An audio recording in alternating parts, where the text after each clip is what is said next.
What's going on, guys? It's Nick here, back with another video. It's Wednesday, so time for another strategy video. This week, we're taking a look at when do championship teams draft quarterback. We've got about 8 years of data to take a look at, and the trends are actually pretty fascinating and tell a pretty clear story about the shift in positional value over the years. So sit back, hit the like button, and let's hop into things. So, number one question I get with quarterback this season is, number one, people asking, how early do we expect those top three quarterbacks to go?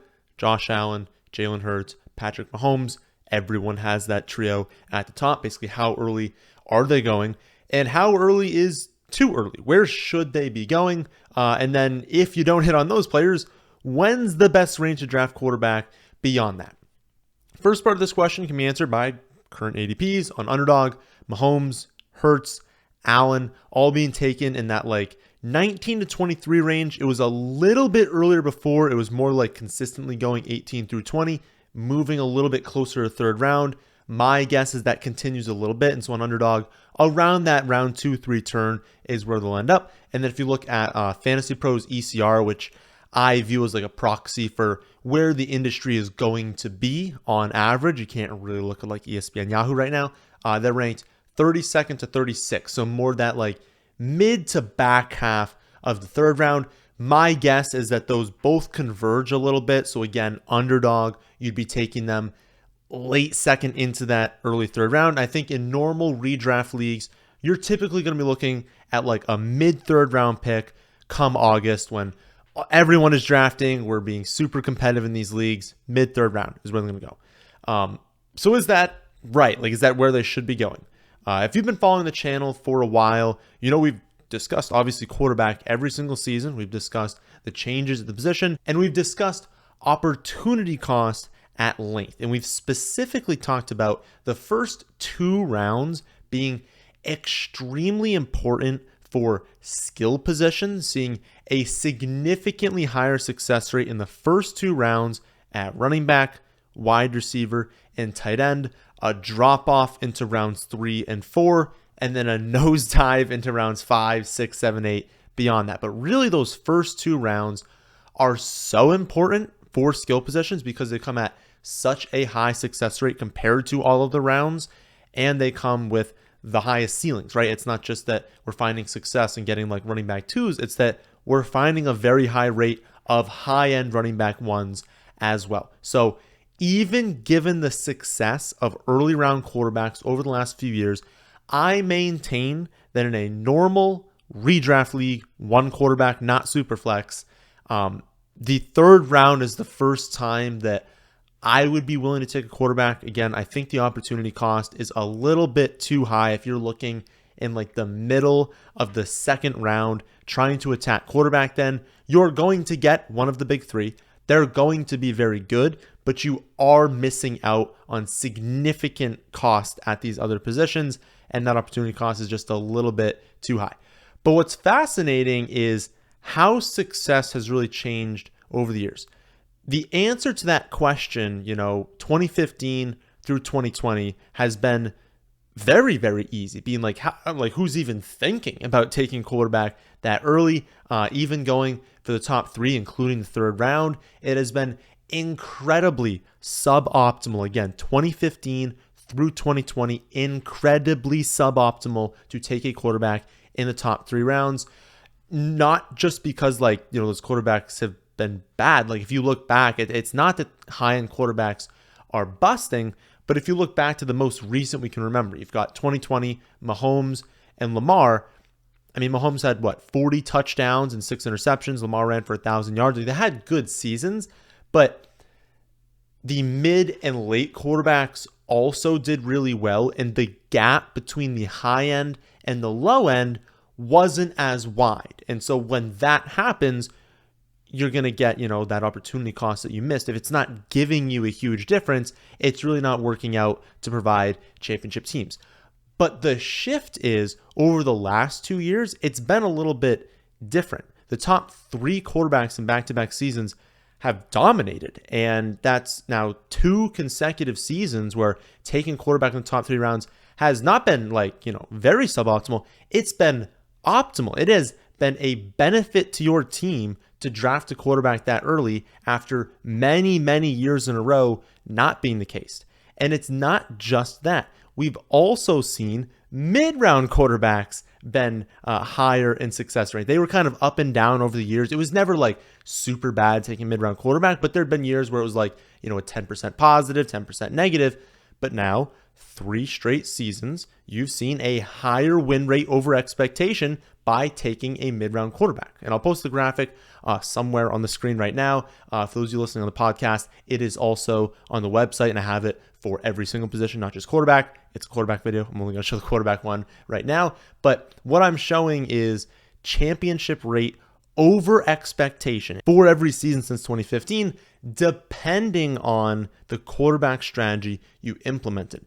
And as you can see, taking 2 late quarterbacks was the move from 2015 through 2020, but it's been a bad strategy the last 2 seasons, decreasing your championship rate by 16% and 14% respectively, while again, taking a quarterback either early or in the middle rounds has increased your championship rate.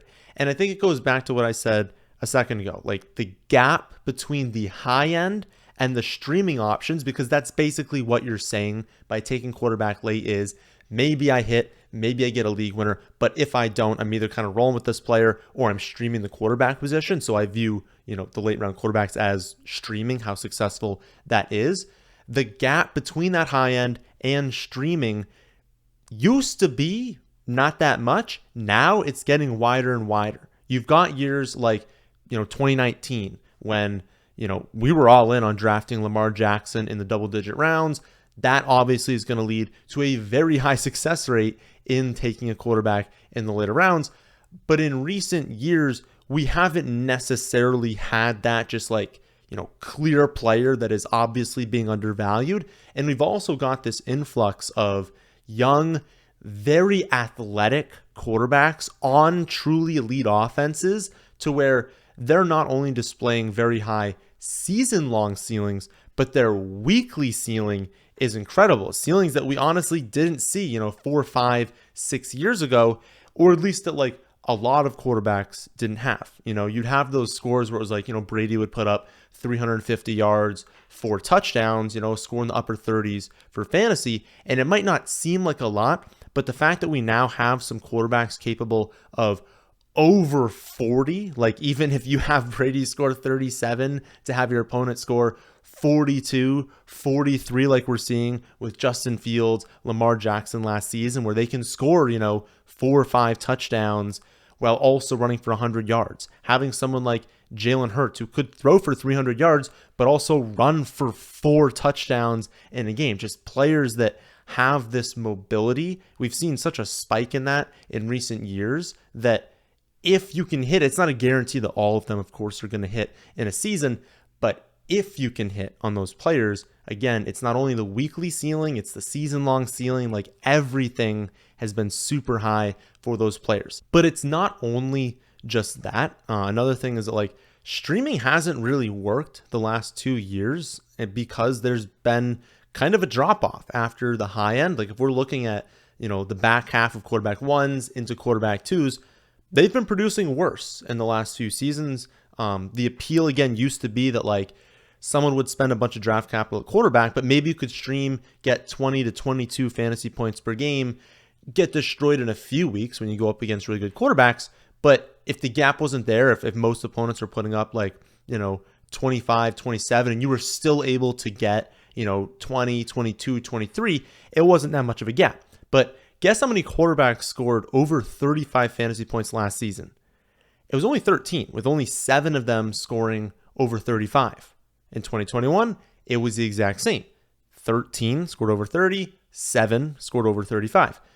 But 18 did so over 30 in 2020. 9 of them scored over 35. And so when you have a bunch more quarterbacks putting up these big numbers, it makes streaming much more viable. You had 18 different quarterbacks score over 30. That's a lot of weeks where someone who didn't spend any draft capital position got a really good score. As you reduce those and the high ends are even higher, you're going to get a really big gap between the high end and the low end. So again, not only that we have quarterbacks capable of just burying you now with 40, 42, 43 fantasy points, but the streaming options in back-to-back seasons, you've seen really like a noticeable drop-off in production. And we can also see that in playoff rates as well. If you look at league winners, there's a league winners page on my website. It's got 2021 and 2022. You're going to see 4 quarterbacks provided a massive edge in playoff rate last season: Jalen Hurts, Patrick Mahomes,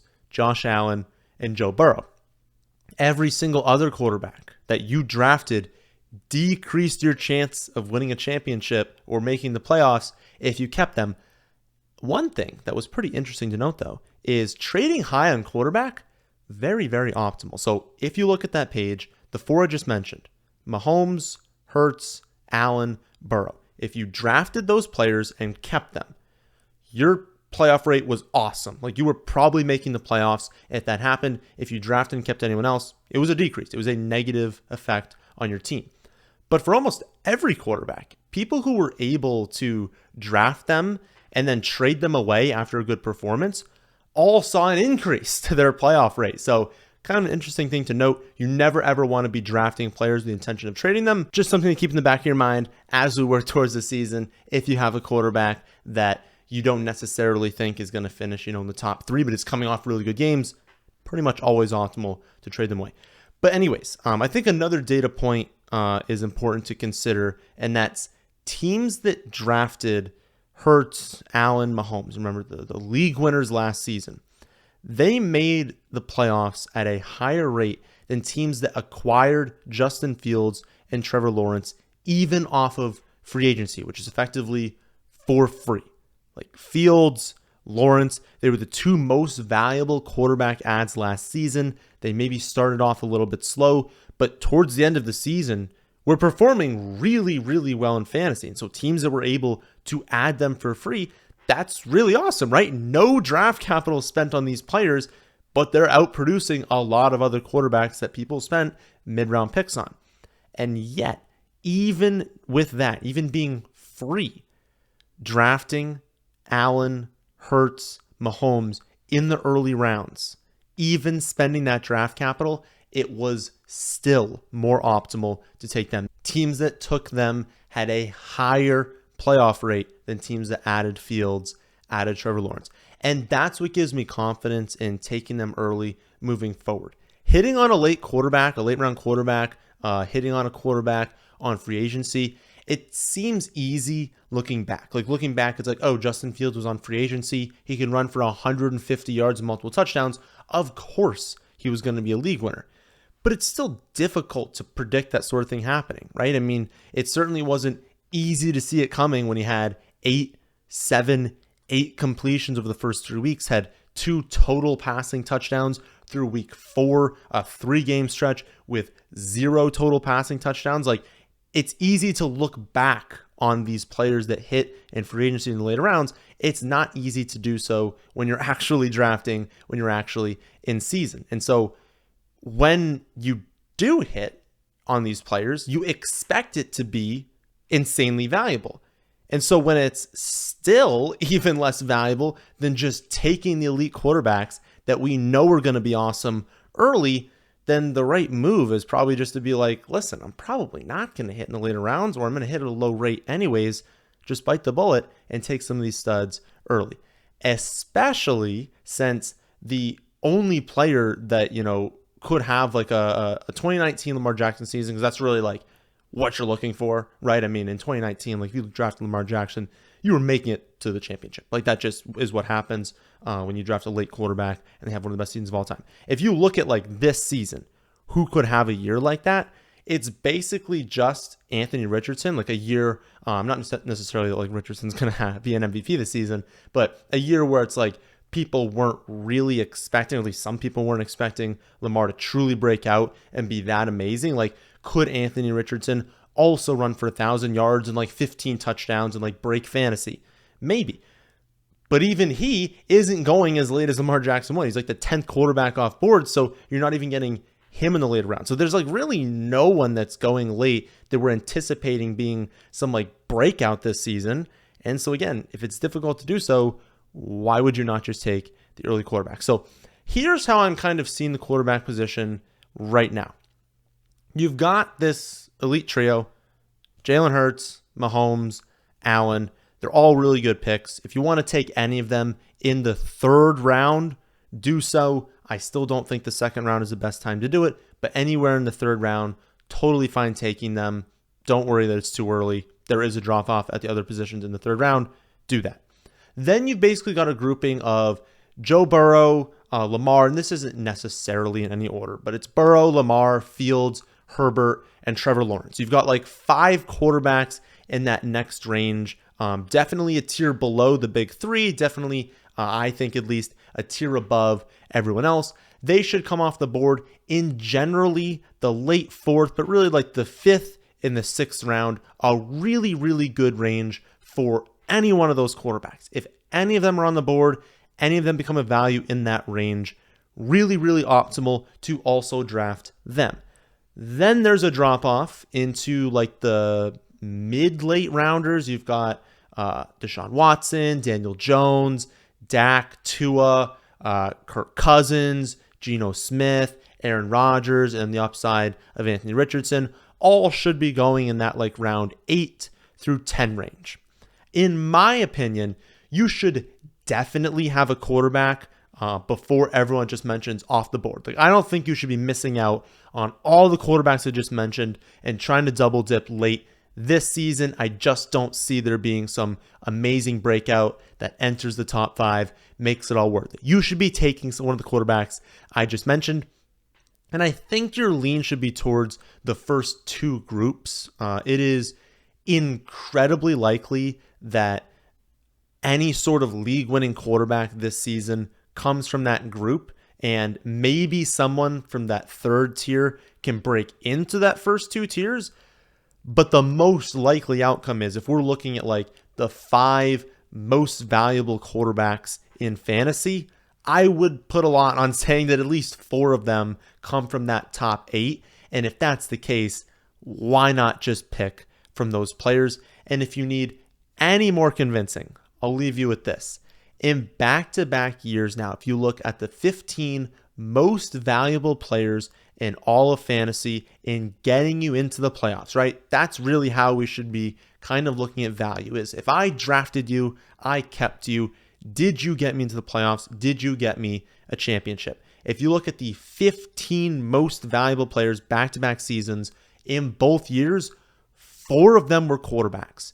Even at elevated price tags, these high-end quarterbacks just bust at such a low rate and have such high ceilings, both weekly and season long, that when you hit on them, they carry you into the playoffs. So I still wouldn't spend a top 2 round pick on any of them in a 1 quarterback redraft league. But I think the best move this season, at least in my opinion, is to target whoever becomes the best value among that top 8. If you do mock drafts and you prefer the top 3 or that next 5, like if you prefer one of those groups, go with that. But don't think that they're like going too early and that you can't draft any of them. I really would go in that range. And if you do miss out, if everyone takes them earlier than you're comfortable with, then please make sure that you get a really good value in that 3rd tier. And I just wouldn't wait until you get into the range of like Derek Carr and Matthew Stafford, some of these other rookie quarterbacks as your first quarterback. The drop-off is really, really steep from that top end into those streaming options, and you're putting yourself at a pretty big weekly disadvantage. It used to be where it's like, 2 or 3 weeks you're at a disadvantage.